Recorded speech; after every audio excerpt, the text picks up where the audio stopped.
Bon, je viens d'enchaîner les dernières vidéos que vous avez pu voir sur YouTube, là. Comment réussir la fusion, la conso, la déonto. Et quand même, c'est quand même plus parlant si d'une part on redescend ensemble l'annale 2025. Voilà, je fais ça en impro, hein, donc je vais essayer de ressortir des tips qui peuvent émerger, des petits conseils pour vous, etc. Et en parallèle de ça, pour se marrer un peu, on va rentrer dans l'intimité totale de ma copie, qui est là, hein. Là, c'est vraiment sur le site en 17 millions endroits. Je fiche pas le commentaire parce que je n'assume pas du tout. Ils sont trop violents les commentaires de droit, à chaque fois que je le lis, ça m'énerve, bref. Ce commentaire-là est beaucoup plus appréciable, copie très satisfaisante, si on apprécie un effort dans la rédaction, ok. Donc ensemble, on va redescendre la copie et le sujet de 2025. Et voilà, je vais essayer de vous donner tous les conseils que je peux vous donner, on va essayer de tabler un peu sur ce qui pourrait tomber en 2026, concrètement à quoi ressemble la copie d'un mec qui a 15 sur 20, sans vouloir, je dis pas ça pour me la péter ou quoi, mais là on rentre vraiment dans l'intimité du truc. On vous a dit, le DSCG c'est super dur, on vous a donné plein de conseils, pas trop rédiger comme il faut, etc. Bref, on sait pas comment s'y prendre au final. À part bosser des annales et attendre le jour J, ben là, hop, on rentre dans la tronche d'une copie. Je descends tout ça. Et voilà à quoi ça ressemble. J'écris très mal, désolé. Et en plus, plus on va descendre, plus à mon avis ça va être de pire en pire. Donc le sujet 2025 est là. Et vraiment, en freestyle, je vais vous donner tout ce qui me passe par la tête. Voilà. Donc, on est le jour J, on regarde la copie. Ce barème, il est un poil plus surprenant que d'habitude parce que ça, c'est classique. 8 sur 20 pour la conso. Ok, ça vaut 2 points sur 20. Et la fusion, en général, c'est 5 points. Et là, c'est quand même 6 points. Donc, faut pas zapper ce point-là. Pour le coup, le barème est un peu plus différent. Et l'audit, 4 points. Donc 4 sur 20, je veux dire. Donc, déjà, en fonction de ce barème, on peut se dire, avant de commencer quoi que ce soit, ok, ça, j'y passe 40% du temps. Donc 40% de 4 heures, ça fait 96 minutes. Ça doit faire... je dis ça n'importe quoi, je dis ça comme ça, mais 40% de 4 heures, au secours. 4 heures, 4 fois 60, 240 fois 40%, ça fait bien 96 minutes, oui, en plus j'avais raison, 1 heure et demie, quoi. Donc, notez sur le côté 1 heure et demie pour ça. IFRS, c'est même pas un sujet, on le fera en dernier. Et ces deux-là, je vous invite à y passer le temps que vous pouvez, entre guillemets. Enfin, non, on va quand même se réduire. En fait, je m'embrouille un peu les pinceaux, désolé, mais personnellement, moi j'ai commencé par la conso en premier. Impossible de passer outre. En deuxième, j'ai fait la fusion, parce que j'étais à peu près chaud en fusion, donc je savais que je pouvais torcher ça et avoir suffisamment de temps pour faire l'audit. Mais si vous vous sentez moins bien sur la fusion, allez chercher des points faciles sur l'audit. Pour la conso, on va y revenir après, mais c'est un peu plus particulier. Bref, on va y revenir après. Je ne vais pas spoiler ce que je vais dire après. Et l'IFRS, en gros, sert à meubler ce qui vous reste en temps. Ou alors, si c'est un truc très simple, bah, vous vous dites en 20-30 minutes, enfin même pas 20 minutes grand max, parce que moi je me rappelle avoir eu 12 minutes pour le faire. Il me restait 12 minutes avant la fin de l'épreuve.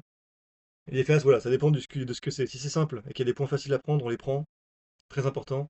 Si c'est trop un peu dur, on le laisse pour la fin. Bref, donc passons à ma copie. Moi, la première chose que je fais, donc j'ai commencé par la conso. La conso, pour rejoindre un peu ce que je disais dans ma vidéo que j'ai fait sur la conso qui est publiée, hein, chaque épreuve est toujours éclatée en trois parties, hein. Ça, faire un tableau du périmètre de consolidation, ça c'est classique, ça tombe à chaque fois. Donc d'où l'intérêt de bien maîtriser ça dans votre entraînement au début. C'est inévitable, ça va tomber, c'est une évidence claire. C'est pas compliqué, ça demande un peu de travail de faire des exos, mais en vrai ça rentre assez vite, c'est assez compréhensible. Et vous essayez de maîtriser le cours qui va avec, pour être capable au cas où de dire ce que c'est que le pourcentage de contrôle ou quoi, ou d'expliquer certaines des méthodes, parce que là vous voyez il y a quand même deux questions théoriques qui nous tombent dessus, qui sont pas en soi dures, mais qu'il fallait quand même connaître via le cours. Je bois un petit coup d'eau vite fait.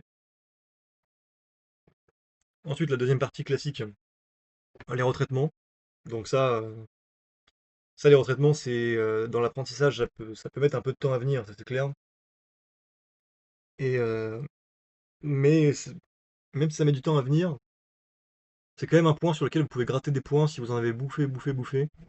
Par contre, la partie 3, non seulement dans cette annale, il y avait un méchant piège dans la partie 3, parce que, enfin un piège non, mais c'était un truc qu'on n'avait jamais vu. je crois, de mémoire, hein, vraiment, on verra ensemble sur ma copie qui est là. Il y avait un partage des capitaux propres en mise en équivalence. C'est un truc que j'avais jamais vu dans les annales que j'ai pu faire, ni dans les exos que j'ai fait, hein. Et là, il m'a fallu innover sur ma copie, c'est pas du tout agréable. Et de manière générale, si vous êtes chaud sur cette partie-là, faites-la, une fois que vous avez fait tout ça. Mais si vous commencez, si tout ça, ça vous a pris déjà une bonne heure, voire proche d'une heure et demie, mais si vous avez mis vraiment beaucoup de temps, et que vous sentez pas ça, vous passez outre. Ne faites pas, c'est pas la peine, allez faire autre chose. Si par contre c'est pas trop dur, ça ressemble aux annales, bordel, j'ai pas eu cette chance, mais si ça ressemble aux annales, et que vous sentez que vous pouvez le faire en rapide, faites-le. Cette partie à vos deux trois points, mais elle est particulièrement technique, et si... faut pas que ce soit un piège dans lequel vous tombez et ça vous prend du temps en fait. Ça, la gestion du temps est très importante. Donc ça déjà, mettez un chrono et vous faites le point une heure après où vous en êtes dans tout ça déjà. Dans ces deux parties, hein. On avait dit qu'on y consacrait une heure et demie, ok. Donc s'il vous reste une demi-heure, vous pouvez le tenter si c'est pas trop dur. Si vous sentez que c'est un bourbier, le faites pas. Et, pas la peine, vous y reviendrez à la fin si vous reste du temps. Donc, on va voir ce que j'ai écrit. Alors, ça m'avait l'air d'être plutôt classique ce truc-là, vu que j'ai pas trop de rature. Ça avait l'air assez simple, donc classique, hein, pourcentage de contrôle, nature. Donc évidemment, dans votre cours, il faut que vous puissiez être capable d'expliquer, de définir chacune de ces natures, chacune des méthodes qui vont avec, le pourcentage d'intérêt, et les intérêts des minoritaires qui peuvent varier. Attention, ça, je me rappelle que c'est un truc que j'ai mis du temps à comprendre, ça. Bref, bref, voilà. Ok. Nous sommes en référentiel, ok, je raconte ma life ici, je sais pas c'était quoi la question. Deux justifier. Ah oui, ok, là, c'était des détails des calculs, ça. Petit 1, petite marque 1 qui est là, 60%, oui, parce que ça devait demander des calculs. Il y a toujours des deux trois pièges dans les énoncés en général. C'était quoi là? Dans l'annexe, le 1, le capital de pendant est divisé. Ok, blablabla. Ok, il y avait un piège ici, mais bon, ça c'est si vous faites beaucoup d'annales, vous allez vite passer outre ce genre de petits pièges où en gros vous pouvez pas reprendre brut de décoffrage à 70%, il faut retraiter le. Voilà, en l'occurrence c'était pour A, en plus il faut le déterminer. Bon bref, ok. Voilà. Là, à mon avis, on avait une situation d'autocontrôle, donc j'ai posé une équation, et de mémoire, j'avais pas réussi à la résoudre. Il y a un truc qui clochait, je sais plus où là. Mais je maintiens, ok, donc j'avais fait deux hypothèses. Alors, ce qui ressort dans ma copie du E1 de droit, qui m'a été reproché, c'est de faire beaucoup trop d'hypothèses et d'être beaucoup trop en dialogue avec le correcteur. Ce qui est vrai, hein, quand je relis ma copie, je vois ça. Ça m'a valu des points sur l'U1. J'ai eu 10,5, mais le commentaire du correcteur est très mauvais. Je l'assume pas, j'avoue, hein. Il me reproche d'avoir trop posé d'hypothèses, d'avoir été trop confus ou de pas être sûr de mon coup, mais en même temps, l'UE1, elle n'était pas évidente, l'épreuve. Elle a nécessité souvent deux options possibles à chaque fois, et c'était un problème parce qu'en droit, en général, il faut répondre à la question, quoi. Il faut pas poser 3000 hypothèses, hein. Donc ça m'a été reproché de faire ça. Et là, comme on peut voir, j'ai dû formuler des hypothèses. Bref, évitez, essayez d'être sûr de vous-même.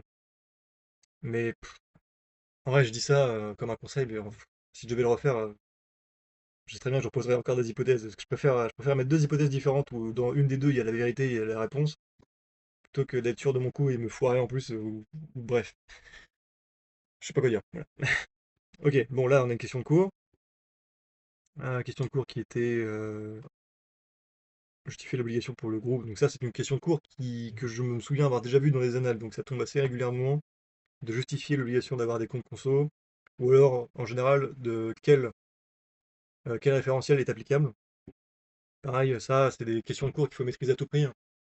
On aurait pu dire ici, définissez ce que c'est que le pourcentage de contrôle, on aurait pu dire qu'est-ce que c'est que la mise en équivalence, enfin vous voyez, il y a des bases quand même dans le cours qu'il faut maîtriser à tout prix, enfin je vous demande pas d'apprendre, on dirait que je suis en prof quand je dis ça, mais je vous oblige pas à apprendre toutes les définitions qu'on pourra trouver plus tard, quoique on pourrait vous demander ce que c'est qu'un goodwill, hein. Ça intervient plus tard dans le cours, mais ça pourrait tomber, mais en tout cas, les bases et le vocabulaire de base qui est en conso et même dans toutes les autres matières, il faut vraiment connaître les définitions sur le bout des doigts. On reverra ça en fusion après. Parce qu'en général, il y a toujours une petite question qui tombe là-dessus, c'est normal. Et donc, on arrive au retraitement. Bon, on ne peut pas tous les faire, mais ma manière de faire dans les retraitements, c'était assez simple. Déjà, des retraitements, j'en ai bouffé à l'appel, hein, avec le livre violet que je vous ai montré dans la vidéo, là. Je vous mettrai un lien dans la description. Donc, je les connaissais par cœur, les retraitements, quasiment. Sauf un qui m'a échappé le dernier, là, je me rappelle. Donc, bah, forcément, j'ai pas envie d'écrire des caisses sur un truc que je maîtrise sur le bout des doigts. Donc, vous voyez que j'ai même pas mis de libellé, rien, c'est en KE. Je me suis peut-être un peu emballé ici, hein, je vous recommande pas de faire ça. Donc là, on est sur un retraitement des stocks. Donc, une définition rapide de ce que je compte faire. Donc voilà, chaque filiale peut librement, dans la vie de tous les jours, choisir sa méthode de valorisation des stocks. Mais dans le cadre des comptes conso, il faut établir des méthodes homogènes, donc les mêmes pour tout le monde. D'où le retraitement qui était à faire. Ok, donc là, on a. Donc, moi, les retraitements, visuellement, quand je dois en faire un, j'écris toujours sur mon brouillon. Là, en l'occurrence, j'écris toujours le point de départ où je suis. Par exemple, là, je suis là, a priori. En 2023, j'avais la méthode CUMP, ça me donnait 340 000, et en 2024, 360. Donc, où je suis, où je veux aller, vers la méthode PEPS, là, première entrée, première sortie, qui me donnait ça en montant.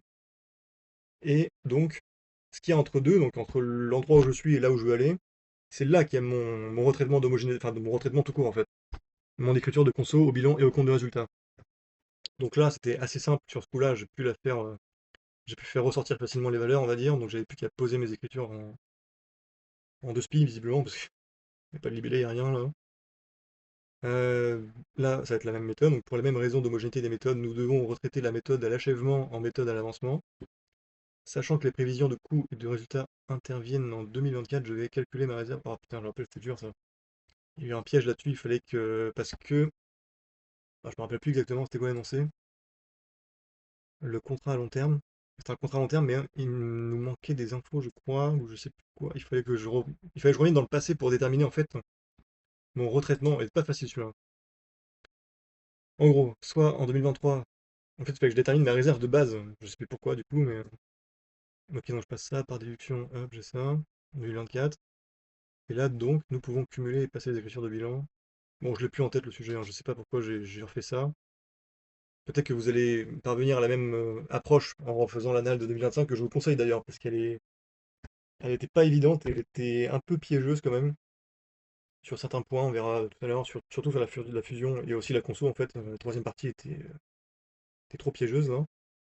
Là, vous voyez, je suis en train de discuter avec le correcteur, je ne recommande pas de faire ça. Je n'ai plus souvenir, il me semble que c'est un retraitement d'impôt déductible de l'année d'avant et à intégrer sur N. Oui, parce que ça, c'est dans le livre violet, c'est un des premiers chapitres, hein. Une fois que je l'ai maîtrisé, je suis jamais revenu dessus, grave erreur, parce que du coup c'est tombé. Je pensais pas que ça tomberait, mais c'est tombé. Je l'avais jamais vu dans les annales ce truc-là, et là, boum, il me tombe dessus. Donc forcément, c'est plein de doutes que je tente quand même de le faire. Je sais pas si au final j'ai eu bon ou pas, mais en tout cas, bon, bah, j'ai tenté le truc. Ensuite, là, c'était sur quoi ça? Les marges internes d'opérations entre groupes, ok, doivent être annulées. Donc, comme ce que je vous disais tout à l'heure, où je suis apparemment, où je veux aller, la différence, ça me donne ça. Donc la différence, c'est mon retraitement. Boum, boum, hop, machin. Je dis ça comme ça, mais je suis même pas sûr de ce que je dis là. Ok, attendez. Bon, bah, c'est pas grave. Brut, la marge nette avec l'IS, ok. Donc ça me déduit mes écritures, ouais. Bref. En fait, je suis ressortir la vidéo en impro sur un truc que j'ai pas vu depuis un an. Et je redécouvre en même temps que vous le sujet, c'était assez intéressant. Là, dans les comptes conso, les frais d'établissement sont des actifs fictifs. Ok. Bon, en tout cas, pour résumer quand même sur ce début de sujet de conso, mettre 5 en traitement, c'était long quand même. Habituellement, il y en a 3 ou 4 dans les annales que j'ai pu faire, et là 5, c'est un poil long. Euh, bon, bref. On arrive sur la fameuse partie sur laquelle je ne veux pas m'étendre parce que c'était un peu un traquenard celle-là. Où est-ce que je l'ai? Elle commence où cette partie-là? J'hésite, voilà, je parle encore au correcteur, hein. J'hésite, mais en même temps, il y avait de quoi hésiter, il fallait innover. Donc, sur la capitaux propre, machin. Donc là, j'étais en train de déterminer mon écart d'acquisition, apparemment, je présume. Volume, c'est matériel, moins impôt, égale ça. Capitaux et de. Hop. Ok, donc j'ai terminé la juste valeur des capitaux propres. Ça doit être le partage des capitaux propres, mais. On est d'accord, c'est ça ou pas? Déterminer la juste valeur, ça c'est bon, je l'ai fait. On va dire l'écart d'acquisition qui est sur une mise en équivalence. C'est ça le truc qui avait jamais été vu en fait. Je crois, hein, je me rappelle plus exactement, mais là je vois 10%, 20%, donc à mon avis, on était sur un écart d'acquisition sur une mise en équivalence. C'est un truc qui arrive jamais quoi. Écart d'acquisition, ok, résultat des nanana. C'est donc en mise en équivalence le tableau suivant. Et là, bah, déjà j'avais du mal avec ça. J'ai mis du temps à maîtriser ce truc-là dans les 2 ou 3 dernières semaines avant l'épreuve. Et là, je me retrouve avec un truc qui casse tout ce que j'ai commencé à maîtriser un peu par cœur, quoi. Et en réflexe, on va dire. Donc bon, mes écritures sont un peu tremblantes, je sais pas si j'ai des points ici, on va pas s'étendre là-dessus de toute façon.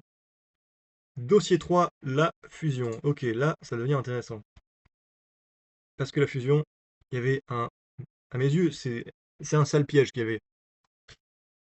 Donc la fusion est une épreuve qui, quand on commence à la maîtriser à force d'en faire, dès qu'on arrive le jour de l'épreuve, on se rend compte que c'est une matière qui peut se... Enfin, c'est un exercice qui peut se dérouler très vite. Vous voyez, et là, c'est typiquement la configuration de l'exo, ça se déroule super vite.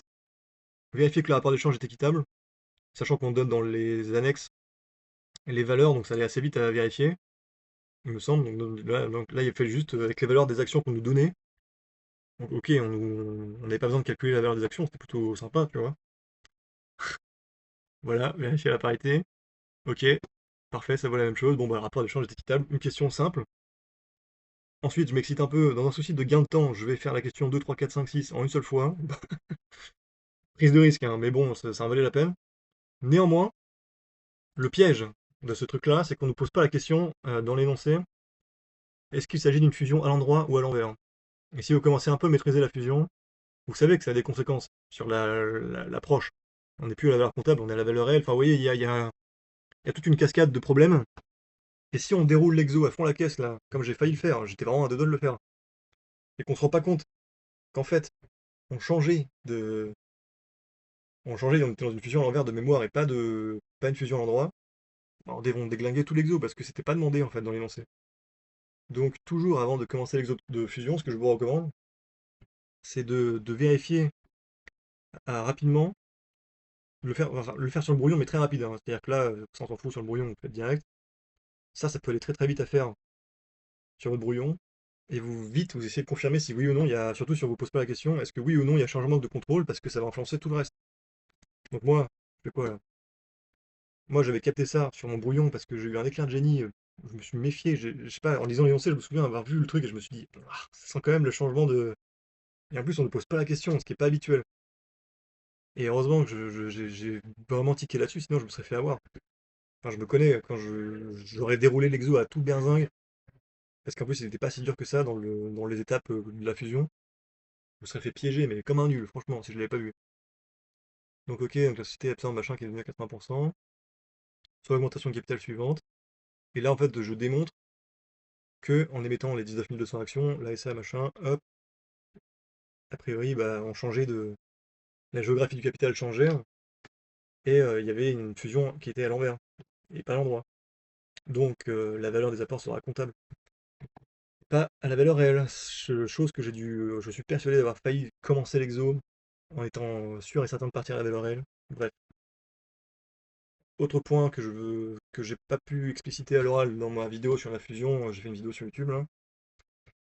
Ce petit truc là, je sais pas comment dire, c'est une petite méthode que j'ai vue dans une autre vidéo 2 ou 3 semaines avant l'épreuve et qui m'a permis de mieux m'en sortir sur les opérations de fusion. En gros, l'idée c'est de splitter l'énoncé. Apport à rémunérer ici à gauche. Bon, a priori, c'était le capitaux propres d'Alizé. Pourquoi? Parce qu'on était à la valeur comptable, ok. Donc valeur comptable des capitaux propres. Donc ça, c'est l'apport à rémunérer. Comment je vais rémunérer cet apport? Je sais que je vais renoncer à 20% que je détiens déjà, puisque dans l'énoncé de mémoire, on avait 20% de la cible. Donc 20% des capitaux propres que je renonce, 494 000. Ok. Les apports à rémunérer, puisque j'ai déjà 20% de titres, je vais devoir rémunérer 80% de l'apport. Et l'apport est à la valeur comptable, donc les capitaux propres, donc c'était 80% de ça à rémunérer. Je rappelle, puisque je détiens déjà 20% auquel je renonce. Et c'est là que ça devient intéressant. À droite de ce morceau-là, j'écris la valeur de mes titres. Ils étaient à 560 000 en compta. Donc l'écart, parce que vous voyez bien que ça ne cadre pas, là, 494 000 et 560 000, il y a un écart. Et cet écart, c'est mon maille de fusion par déduction en fait. Et bim. Et là, ici, dans ce tronçon-là, je dois, avec les valeurs de l'énoncé, je sais que j'émets visiblement 19 200 actions à 20 euros. Ça, c'est mon augmentation de capital stricte ou nominale. Donc ça fait 384 000 euros. Donc tout le reste, c'est ma prime de fusion. Parce que, à mon avis, la valeur de l'action était plus élevée que Vandal. Ça, c'est la valeur capitale, enfin la valeur nominale de l'action. Et donc ce petit truc-là, là, Reprenez-le dans vos autres exos, ça marche aussi avec la valeur réelle ici, hein, à gauche. Vous voyez ce que vous renoncez, bon bah, voilà, et hop, hop. Et en fait, ça vous permet de déduire directement, facilement, si vous avez par exemple ici un boni, dans le cas où par exemple j'aurais 700 000 ici, là, je renonce à 700 000 et là j'ai des titres à 160 000, bon bah j'ai un boni de 140 000. Là en l'occurrence, j'ai des titres plus élevés que ce que je renonce, donc j'ai un allié. Ce petit truc-là, vraiment, faites-le avant chaque exo de fusion, ça va vous éclaircir l'esprit sur ce qui va suivre après. Parce qu'on sait que mon Mali fait 66 000 là, peu importe ce que je vais déduire ici dans mon Mali technique, parce qu'on me demande de le faire, je peux pas tomber sur autre chose quoi. À un moment donné, il faut que ça cadre. Là, Mali technique, hein, la formule, toujours la même, pourcentage de détention à la valeur réelle, moins pourcentage de détention à la valeur comptable. Toutes ces valeurs-là, elles sortent pas de mon chapeau, hein, elles étaient dans l'énoncé. Hop, ça faisait 106 000 donc. Un vrai Mali qui doit forcément être égal à 106 000 plus quelque chose ou moins quelque chose. C'est fait quoi là? 106 000 moins 66 000 égale 40 000.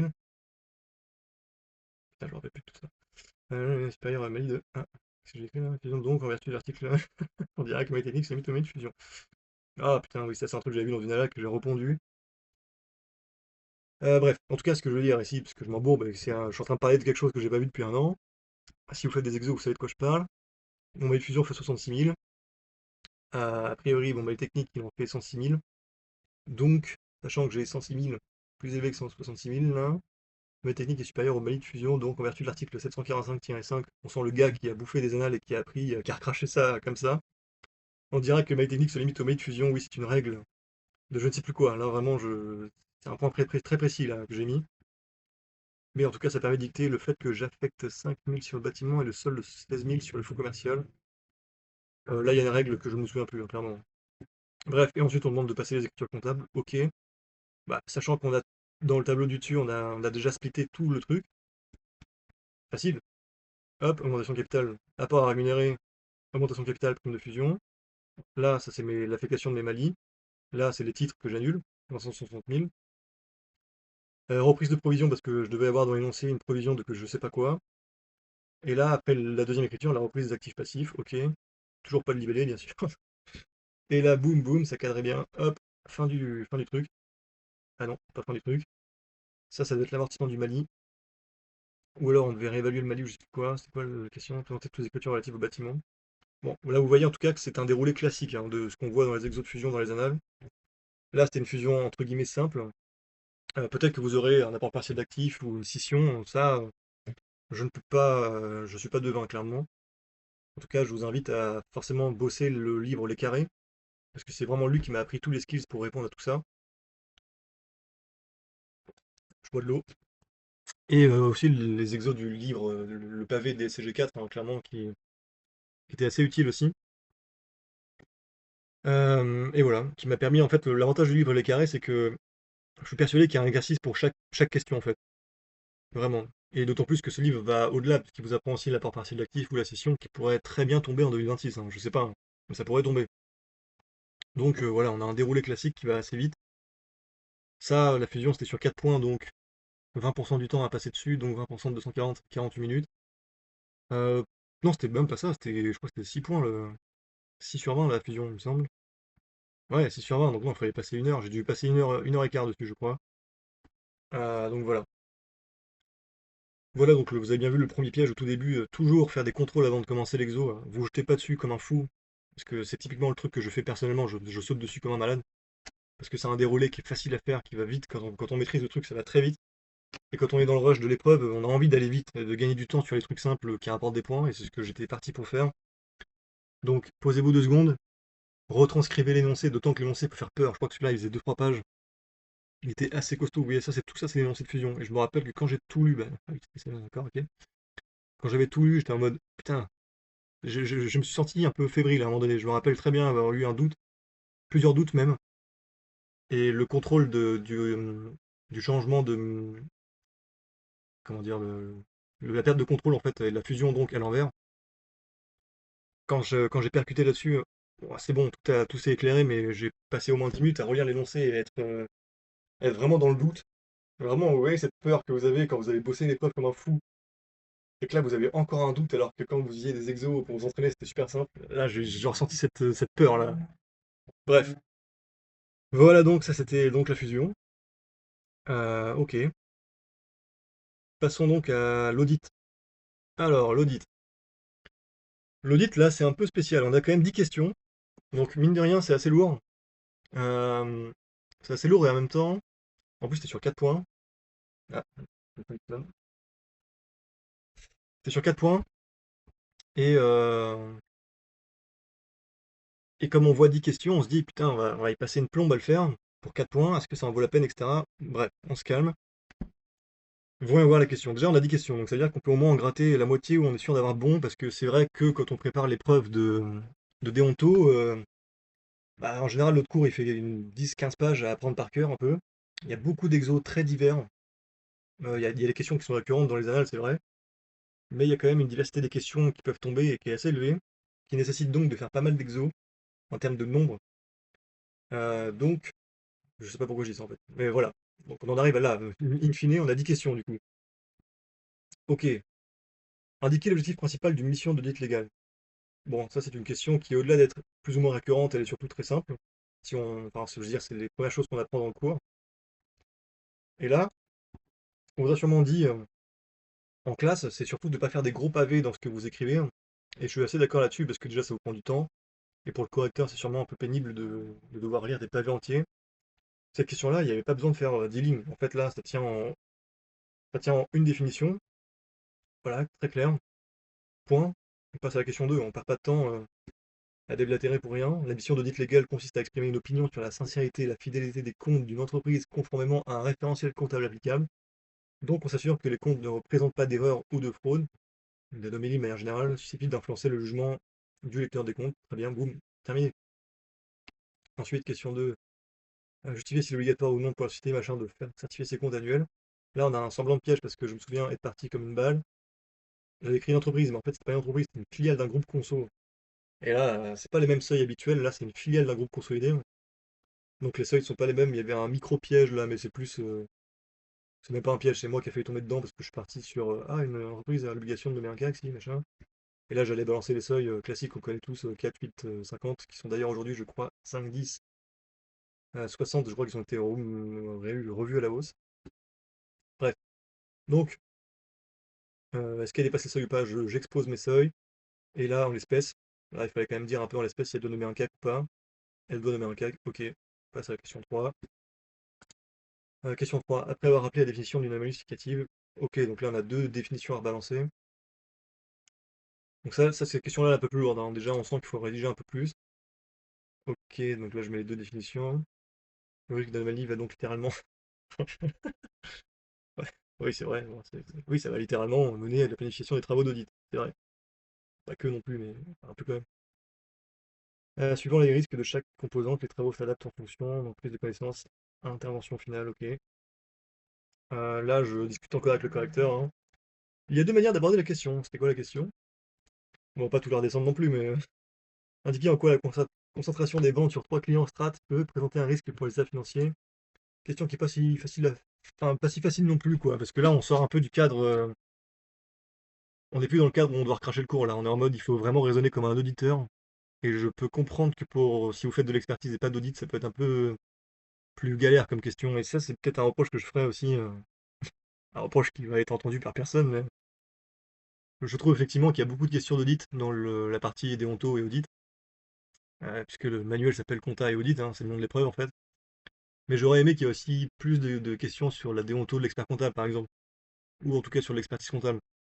Parce que ça, si on n'est pas auditeur, ouais, moi je suis auditeur, mais quand même. Donc, et d'ailleurs, même moi en tant qu'auditeur, j'avais un peu galéré sur la question, parce que là, soit la concentration fait peser un risque inhérent élevé, ouais, c'est un peu vague comme réponse, soit un lien de dépendance économique, donc ça ok, voire l'éventuel retrait de ces trois clients mènerait à une menace sur la continuité d'exploitation, ça c'est vrai, donc un risque sur les états financiers. Mais je pense que cette question, j'ai pas eu tous les points, elle n'était pas si facile. Ensuite, il faut expliquer la procédure de circuit, ok. Euh, Bon, bref, après, les questions n'étaient pas compliquées. Là, il faut citer l'observation. Ah oui, là. Elle, c'est pareil, elle n'était pas évidente. Indiquer deux contrôles qu'un commissaire aux comptes peut effectuer au cours de sa mission pour identifier une éventuelle obsolescence des stocks. Donc, oui, l'inventaire physique, mais en fait, j'avoue qu'après l'inventaire physique, j'étais en mode, mais putain, c'est quoi le deuxième, quoi? Ouais, donc le contrôle des fichiers de stock du client, effectivement, on peut observer dans le listing des références. ceux qui ont une rotation lente, parce qu'en général, sur les listings des clients, on voit la dernière fois que c'était sorti du stock ou acheté. Et donc, si ça date depuis d'un an, on peut se dire, ok, il y a peut-être un risque que ce soit un stock lent, peut-être pas obsolète. Mais c'est ça le truc, en fait, c'est qu'il est lent, il tourne pas beaucoup. Donc il faut le déprécier, mais pour autant, il est pas obsolète au sens détérioré. Enfin, ça dépend de la définition du mot obsolète, en fait. Obsolète, oui, on remarque obsolète, ça passe aussi s'il ne tourne pas le stock. Bref. Je me souviens que cette question-là, j'avais eu un peu peur. Je n'avais pas trop à répondre. Ok, notre certain payeur des stocks aussi. J'ai de nombreuses fraudes en général, alors que les stocks peuvent être utilisés dans le calcul de ratio et sont franchement observés par le lecteur des comptes. Donc, d'une part, l'actif est surévalué. Ok, bon, là, c'était des autres questions. Et là, la question 10, qui était assez intéressante, peut-être pas piégeuse non plus, mais ça, je me rappelle qu'on en avait débattu avec mes collègues de classe, on va dire. Citer et expliquer les trois principaux risques encourus par le commissaire aux comptes s'il ne détecte pas une obsolescence des stocks d'un montant significatif. Et là, en fait, la question, elle laisse un peu pantois, dans le sens où, qu'est-ce qu'on entend par risque encouru par le CAC? Et, je pense que ma réponse dans ma copie est à peu près la même que ce qui est tombé à le corriger, mais je suis pas sûr. Je crois quand même que j'avais été plus dans le sens de la vérité qu'autre chose. J'ai répondu que s'il ne détecte pas l'obsolescence des stocks d'un montant significatif, le CAC risque de certifier des comptes sans réserve, ou en tout cas des comptes infidèles. Donc en gros, il certifie des comptes en pensant qu'ils sont fidèles et sincères à la réalité du patrimoine, mais en fait pas du tout, ils méritaient une réserve. Soit le CAC peut voir sa responsabilité civile engagée par un tiers qui aurait subi un préjudice en s'appuyant sur les comptes de l'entité. Là, on sent le mec qui recrache de l'UE1, là, le droit. Subir un préjudice, ok, bon, why not? Effectivement, créancier, banque, actionnaire. Ou alors le CAC risque de nuire à la réputation de sa propre signature. Ça, c'est une réponse qui est compliquée à trouver en vrai, ça, hein. On la voit pas souvent dans les annales, c'est une question qui tombe pas souvent. Franchement, c'était dur d'y répondre à cette question. Qu'est-ce qu'on entend par risque en fait pour le CAC? Donc ça, effectivement, oui, ça c'est un risque. Voilà, le risque de nuire à ta réputation de ton cabinet ou de la signature. Le risque d'être accusé de complicité, voire de voir sa responsabilité pénale engagée. Mais bon, cette question-là n'était pas facile. Donc on a vu la fusion, la conso, l'audit, et il nous reste le petit dernier de la bande qui est où là? Et là. Alors, pour se remettre dans le contexte, il est 17h48, un truc dans le genre, quand j'ai terminé toutes les autres parties. Et j'arrive sur l'IFRS. Et Dieu merci, je me rends compte que c'est un exo que j'ai déjà fait en classe de master 2, au semestre 2 en plus. Donc c'était assez frais encore.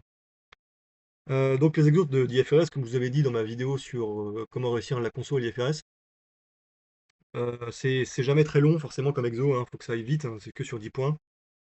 Donc là on part sur un truc classique, une définition à balancer, une justification slash une définition, enfin, une réponse un peu théorique ici, un cas à l'énoncé on va dire, comment on répond à l'énoncé, et ensuite on déroule les écritures, ou en tout cas les calculs qui sont nécessaires au retraitement qui tombe. Si l'IFRS est présent cette année, ce sera encore un truc pareil je pense, hein. Ça pourrait très bien être je sais pas, moi, la provision d'indemnité de départ en retraite. Rappeler la définition de la PIDR et par exemple les deux ou trois méthodes, je sais plus, je crois qu'il y en a deux, des méthodes d'évaluation en normes IFRS, par exemple, on pourrait dire ça ici. Ici, cas d'espèce avec ce qui est dit dans l'énoncé, expliquer la méthode qui va être retenue pour évaluer la provision d'indemnité de départ en retraite, ça pourrait être ça. Et là, comptabiliser la provision, voilà. Ça pourrait très bien être ça, le prochain exo en IFRS. Et la meilleure manière de s'y préparer, une fois de plus, c'est le livre Les Carrés, qui est très orienté retraitement. Vous allez en bouffer dedans. Mais au moins, vous verrez quasiment tout le panel d'IFRS, enfin de retraitement qui pourrait tomber le jour J. Et voilà. Moi, je vous dirais, voilà, préparez-vous sur les carrés, le livre Les Carrés. Faites un peu des exos du pavé, mais passez pas non plus tout votre temps là-dessus, quoi. Voilà. Bref. Donc là, en l'occurrence, bon, bah, définition. Un instrument financier sur la norme IFRS 9 désigne un droit dans une entité qui génère des flux de trésorerie ou qui valorise le capital ou les deux. Euh, je crois que la définition est un peu plus complexe que ça. Il y avait plus de mots-clés, mais je sens bien que là, déjà, on est à la fin de l'épreuve, hein, ça se voit dans l'écriture. Mais bon, bref, avec ce qui me restait de cerveau, j'ai quand même pu pondre ça qui me semble ok. Là, j'ai mis des exemples histoire de déblatérer un peu plus, mais c'était pas nécessaire, je pense. On retrouve les actions, les obligations, les instruments de couverture, options, stock option, contrat futur, swap. Euh, Option, un droit ou une obligation qui se traduit par des encaissements de flux ou de décaissements. Je sais pas pourquoi j'ai défini ça en fait. Ou alors, non, je sais pas en fait. Alors j'ai peut-être voulu mettre une deuxième hypothèse de définition possible d'un instrument financier, puisqu'effectivement c'est un droit ou une obligation qui se traduit par un décaissement. Mais bon, parce que là, un droit ce serait un actif, une obligation un passif, le sens IFRS, qui se traduit donc par des encaissements de flux ou des décaissements de flux. Je pense que ça c'est vraiment une deuxième définition possible, mais bon bref. Là, en tout cas j'ai blindé la question, je pense que j'ai eu le point quand même un peu là-dessus. Ensuite, donc là, cas d'application à l'énoncé. Donc la SA entend a émis un emprunt obligataire, donc en accord avec son business model et la nature des flux financiers. Cet emprunt sera évalué au coût amorti de sa compta à l'émission jusqu'aux exercices suivants, puisqu'il va jusqu'à l'échéance. Ok. Donc là, j'ai justifié un minimum de pourquoi on passait au coût amorti. Et ensuite, les questions un peu plus calculatoires. Je me rappelle que là, il me restait à peine 5 minutes. J'en pouvais plus. Dites-vous que là, il y a de la souffrance dans les écritures. Vraiment, j'étais comme ça là, c'était horrible. Valo initiale égale à 16 000 fois valeur d'émission, boum, boum, hop, diminuer des frais, ok, voilà, soit donc, voilà, ça c'est le prix d'émission, enfin la valorisation initiale, pardon, sur lequel je basais mon calcul de taux d'intérêt global effectif, le bon souvenir, tout ça. Heureusement, il fallait juste réécrire la formule et pas le calculer, et on nous donnait le taux, on nous donne de toute façon. Ah putain, on ne donne même pas le taux. Ah, il aurait fallu retrouver le taux en plus. Ok, donc comment j'avais posé la formule, et effectivement, par interpolation linéaire, on pouvait retrouver le taux exact. Je suis étonné, je pensais qu'il donnait le taux, qui est de 7,15, mais est-ce que c'est ça le tout ou pas? J'ai un doute là. Banque, intérêt décaissé, emprunt, charge financière. Ouais, le taux, il fallait le calculer. Ok. Bon, peut-être piégeux finalement cet exercice d'IFRS là, parce que moi j'en avais bouffé l'interpolation linéaire, donc je savais comment calculer le taux rapidement avec cette formule là. Mais le pas le donner dans l'énoncé, je me souvenais plus de ça. Ah bah si, il est là. Ah, je suis en train de faire un scandale pour rien. Ok, retrouver le taux d'intérêt effectif global de 7,15. Voilà. Bon, rassurez-vous, tout va bien tant que vous réécrivez la formule. Voilà. Ok, donc ensuite on pouvait faire l'écriture et boum, terminé, hein. Nous aurions pu aussi faire un tableau d'amortissement, en tout cas, là, oui, d'accord. Le mec voulait faire un tableau d'amortissement, on n'est pas obligé. C'est pas ce qu'il demandait, de toute façon, ils m'ont juste les écritures de mémoire. Donc voilà. Donc voilà pour ces 16 pages du E4 2025. Je vous invite à faire l'anal parce que mine de rien, elle est pas simple, hein, elle est pas. Elle fait un peu suer quand même, hein. L'IFRS, ça va, mais bon quand même. À mon avis, l'IFRS, c'était simple pour moi parce que ça me parle, mais peut-être pas pour tout le monde, clairement. On est où là? Fusion? Non, conso, là, tout ça, ça allait. Quoique là-dedans, il y avait des retraitements qui tombaient pas souvent quand même. Notamment la participation des salariés. Par contre, là, en vrai, les stocks, ça tombe à chaque fois, ça. Contrat à long terme, pareil. Session interne de stock, ça tombe aussi. Il y a aussi les sessions internes d'immobilisation qui tombent, et ça, je me rappelle. Session d'immo, j'étais limite en train de pleurer parce que j'arrivais pas à le faire entrer dans mon crâne, la méthodologie. Et frais établissement, facile. Ça, hardcore. Pas que c'était hardcore, c'était surtout qu'il fallait innover en fait. Il fallait prendre le risque d'innover, ce qui est pas plaisant quand on n'est pas à l'aise avec une matière aussi dure, que ce soit pour moi comme pour tout le monde. Donc bon, bref, ce machin-là, ça dépend de chacun, mais j'avoue que c'est pas le plus facile. Dans cette épreuve, comme de manière générale dans les autres épreuves, parce que là c'était en plus en norme française, mais si c'était en norme IFRS, comme c'est souvent le cas, il faut du coup traiter la notion de goodwill, qui est jamais très drôle. Encore moins si on vous sort un badwill, ça peut vous surprendre et vous mettre un peu en. Ouais, ça peut vous prendre par surprise parce que c'est pas un truc qu'on voit souvent dans les annales. Et si admettons en 2026 vous tombez sur un badwill par exemple, c'est un truc qu'on voit pas souvent et du coup ça peut mettre très vite le doute dans la tête du candidat, je trouve. En tout cas dans la mienne, ça aurait mis un doute. Limite à se demander si en fait comment on calcule déjà un goodwill, est-ce que c'est plus ou moins, bref.